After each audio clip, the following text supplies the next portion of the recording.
Baik, Assalamualaikum warahmatullahi wabarakatuh. Perkenalkan saya Raditya Horul Wicaksono dari NIM belakang 03. Di sini saya dari Prodi S1 Teknik Mesin, Fakultas Teknik dari Universitas Jember. Di sini saya akan mempresentasikan ke saya tentang materi kapasitor dari mata kuliah Mekatronika dengan dosen pengampunya Pak Dan.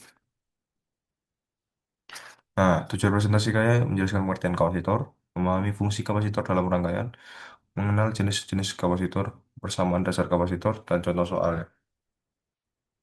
Nah, kenapa kapasitor penting? Kapasitor adalah salah satu komponen dasar elektronika yang banyak digunakan dalam rangkaian listrik.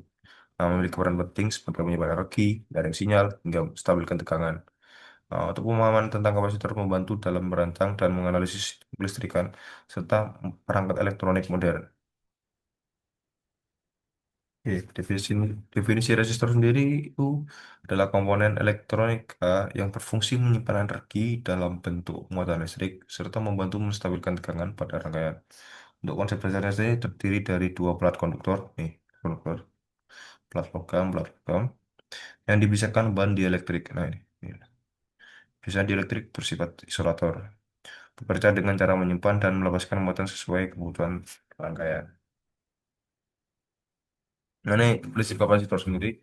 Ketika kapasitor dihubungkan dengan sumber tegangan, muatan positif akan terkumpul di salah satu pelat dan muatan negatif di pelat lainnya. Medan listrik yang terbentuk di antara pelat-pelat tersebut menyebabkan energi tersimpan dalam bentuk medan listrik. Ketika rangkaian terputus, kapasitor akan mempertahankan muatan ini sampai dilepaskan kembali ke dalam rangkaian. Nah, ini fungsi kapasitor. Nah, kapasitor itu fungsinya menyimpan energi listrik, menstabilkan tegangan dan arus, dan menyaring sinyal filter. Nah, ini biasanya dibuat radio, frekuensinya radio. Misalnya kita mau frekuensi berapa, bisa disaring lewat kapasitor. Nah, ini mengatur arus AC. Ini bisa buat kipas. Terus ini penerapan nyatanya. Jadi radio, adaptor, dan kipas. Kemudian ini jenis-jenis kapasitor sendiri. Biasanya kapasitor ini dibagi dua ya. Kapasitor non polar, yang lambangnya kayak gini, dan kapasitor polar, lambangnya seperti ini. Kapasitor non polar sendiri ada kapasitor keramik, kapasitor polyester, kapasitor kertas, dan kapasitor mika. Kalau kapasitor polar sendiri didapat ada kapasitor elektrolit dan kapasitor tantalum. Nah, bedanya apa sih? Nah, kalau ciri utama keramik, kecil, murah, stabil, dan kegunaan umumnya rangkaian RF, filter, bypass, dan decoupling osilator, sama power supply. Polyester, ciri utamanya sedang, kotak, dan kegunaan umumnya kopling, audio, filter, frekuensi, menengah, timer, dan osilator. Untuk kertas sendiri biasanya besar, tahan tegangan tinggi. Nah, aplikasi daya tinggi, filter power line, peralatan listrik. Mika, biasanya presisi, stabil.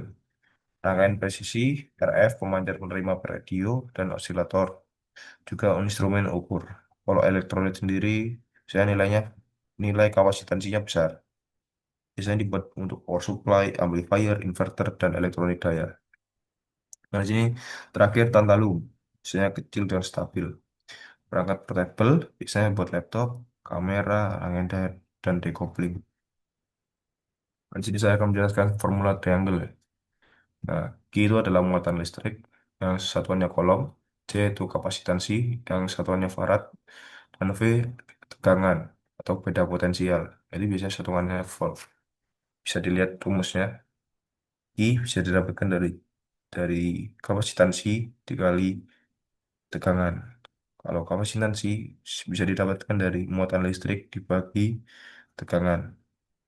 Kalau tegangan kita bisa dapatkan dari muatan listrik dibagi kapasitansi. Nah, ini rumus kapasitor pada rangkaian. Nah, ini susunan serinya dari muatan listriknya S sama dengan Q1 sama dengan Q2 sama dengan Q3. Untuk beda potensialnya, kita dapatkan Vs sama dengan V1 tambah V2 tambah V3. Nah, kapasitansinya 1/CS sama dengan 1/C1 tambah 1/C2 tambah 1/C3 dan seterusnya.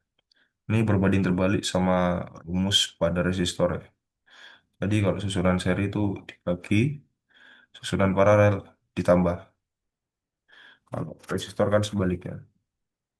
Nah, ini bisa dibaca yang susunan paralel. Untuk muatan listriknya ditambahkan aja. Untuk beda potensialnya sama. Nah, ini contoh soal untuk rangkaian seri. Kita dapat 100 mikrofarad, C5-nya 100 mikrofarad, dan C6-nya 50 mikrofarad. Yang ditanya, kapasitansi ganti, muatan rangkaian, dan tegangan masing-masing kapasitor. Dapat V totalnya itu 60 volt.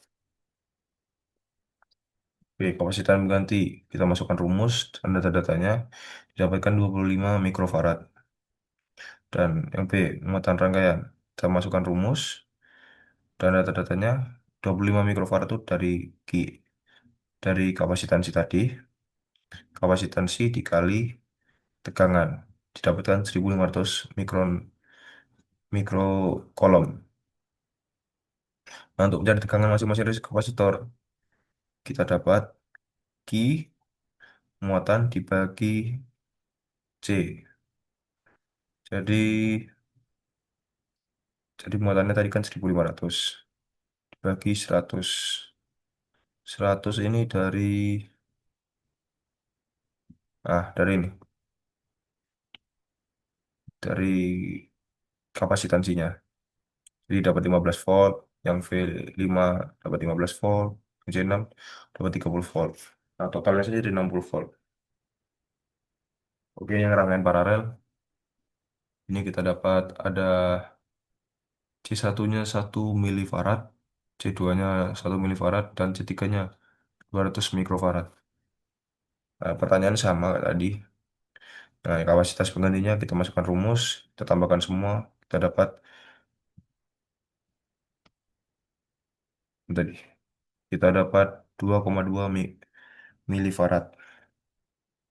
Yang muatan rangkaiannya kita masukkan data tadi ke rumusnya. Kita dapatkan 1200 mikrokolom, 1200 mikrokolom, sama Q3-nya 2400 mikrokolom. Nah, Q totalnya sendiri 26.400 mikrokolom. Oke, tegangan masing-masing kapasitor. Karena tadi rumusnya semua sama, jadi kita jadi ini sama semua nih. 12 volt, 12 volt, 12 volt. Oke, ini contoh untuk seri paralel. Nah, didapatkan C8 itu 20 mikrofarad, C7 40 mikrofarad, dan C9 80 mikrofarad. Pertanyaannya sama, kapasitansi berganti, muatan total, dan muatan tiap kapasitor, dan tegangan tiap kapasitor. Kita masukkan rumus semua. Kita dapat di sini ada 93,33 mikrofarad. Untuk muatan rangkaian, kita dapat di sini kita totalnya 1120 mikrokolom. Untuk tegangan masing-masing kapasitor, kita dapat nih, untuk C8-nya 8 volt, C7-nya 4 volt, C9-nya 12 volt. Nah, V totalnya sendiri 12 volt. Nah, 8 tambah 4 sama 12. Oke, mungkin sekian presentasi dari saya. Kurang lebihnya mohon maaf. Wassalamualaikum warahmatullahi wabarakatuh.